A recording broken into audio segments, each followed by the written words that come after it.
Dietary modification, lifestyle modification और एक PCOS patient की काउंसलिंग कैसे करते हैं। ये तीन पिलर्स और ये डाइटरी मॉडिफिकेशन के अंदर ही आपकी सप्लीमेंटेशन आ जाएगी और इसी में आपका फर्टिलिटी बूस्टर वाला काम भी आ जाएगा। So dietary modification, dietary changes, eating pattern is not fancy plate.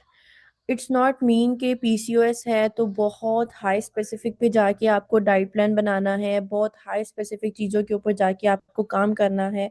ठीक है, आप लोग अपने प्लान्स जो बनाते हो किस बेस के ऊपर बनाते हो, क्या आपकी मैक्रोस रेशो होती है मोस्टली? जल्दी जल्दी बताएं। डाइट ऑर्डर किसी भी नॉर्मली जनरल आप बनाते हो तो किस बेस पे बना रहे हो? कितने कार्बोहाइड्रेट, कितने प्रोटीन, कितने फैट्स रखते हो आप लोग किसी भी प्लान की मैनेजमेंट में? एक एवरेज क्या सेट किया हुआ है?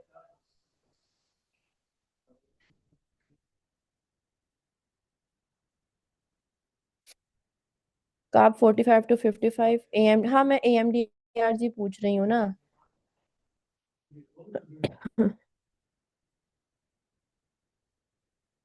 कार्बोहाइड्रेट, प्रोटीन, फैट्स आप लोग कितना रखते हो?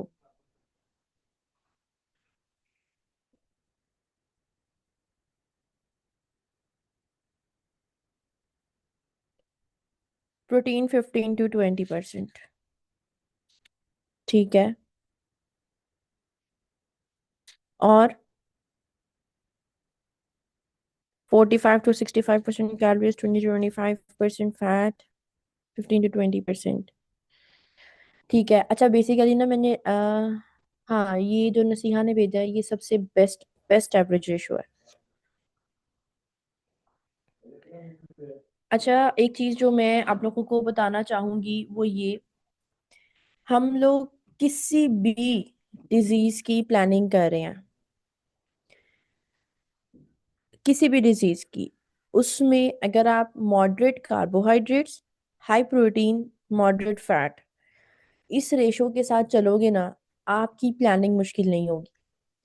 हाँ, जहाँ पे रीनल डिजीजेस आती हैं, किडनी डिसऑर्डर्स आते हैं, वहां पर आपने कंडीशन टू कंडीशन प्रोटीन देखनी होती है। या जिनको हाइपर प्रोटीन प्रोटीनोलीमिया के इश्यूज होते हैं, किडनी से रिलेटेड ही डिजीज है, ठीक है, नेफ्रो की कोई भी प्रॉब्लम आ रही है, उसमें हमने प्रोटीन देखनी होती है। बट अगर हम डायबिटीज की बात करते हैं, हम हाइपरटेंशन की बात करते हैं, हम मेटाबॉलिक सिंड्रोम की बात करते हैं, जितने भी मेटाबॉलिक डिसऑर्डर्स हैं, अगर हम इन कंडीशंस की बात करते हैं तो इनमें अगर आप high protein, moderate carbohydrates, low fat recommend करोगे तो आपके प्लान्स बहुत अच्छे होंगे। ठीक है। नरीन, किडनी के पेशेंट्स के लिए 0.6 ग्राम तो है पर केजी पर डे प्रोटीन, लेकिन उनकी कंडीशंस पे वेरी करती है प्रोटीन रिक्वायरमेंट। डायलिसिस का पेशेंट है, स्टोन का पेशेंट है, उनकी क्या फेलियर है, ट्रांसप्लांट का पेशेंट है, हम उनकी कंडीशंस के अकॉर्डिंगली करते हैं, उनकी टॉलरेंस के अकॉर्डिंगली, स्टडीज के बेस के ऊपर जाके अपने प्रोटीन नहीं रिकमेंड करते उनको। ठीक है।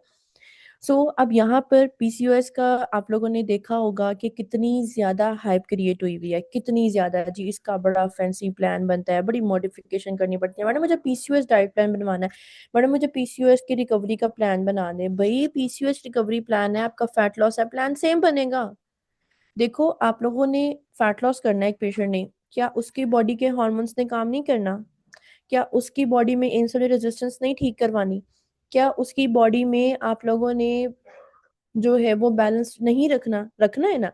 फैट लॉस में, वेट गेन में, और आपने हर चीज के अंदर एक बैलेंस तो सेट करना है।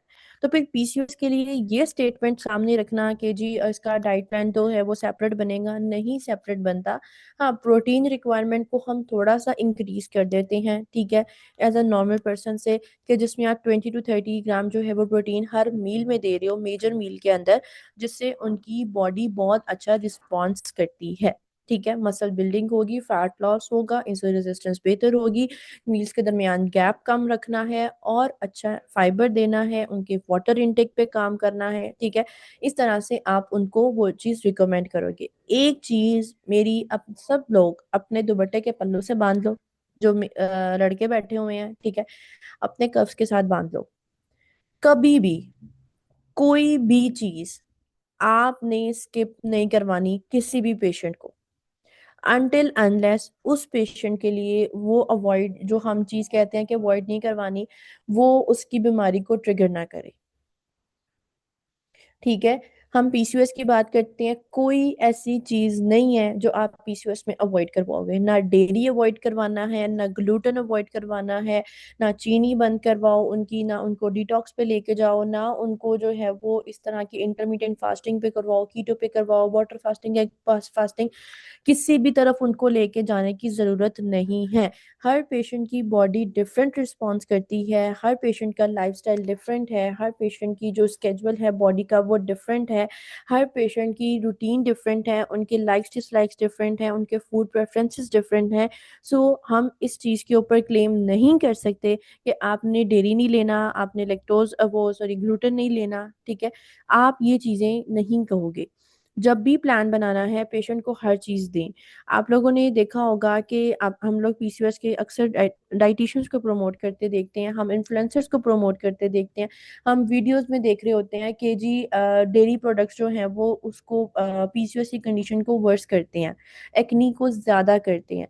तो मेरी बात सुने, कोई भी ऐसी स्टडी नहीं है जो ये शो करती हो कि डेयरी प्रोडक्ट्स पीसीओएस को वर्स करते हैं।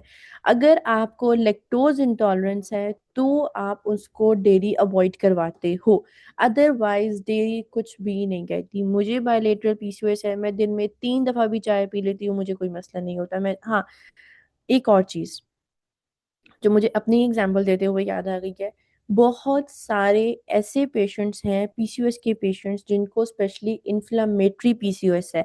अगर स्पेसिफिक मिल्क लेने से आपको फील होता है कि आपकी बॉडी में इन्फ्लेमेशन हो रही है, आपको पफिनेस का मसला हो रहा है, आपको ब्लॉटिंग का मसला बहुत सीवियर हो रहा है, तो उस कंडीशन में आप मिल्क कुछ टाइम पीरियड के लिए अवॉइड करवाते हो।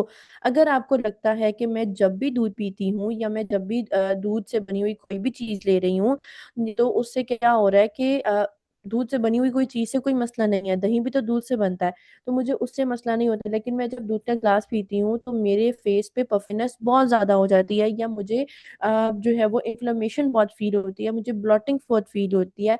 तो ये पेशेंट्स की कंडीशंस पे वेरी करता है, उनके सिम्टम्स पे वेरी करता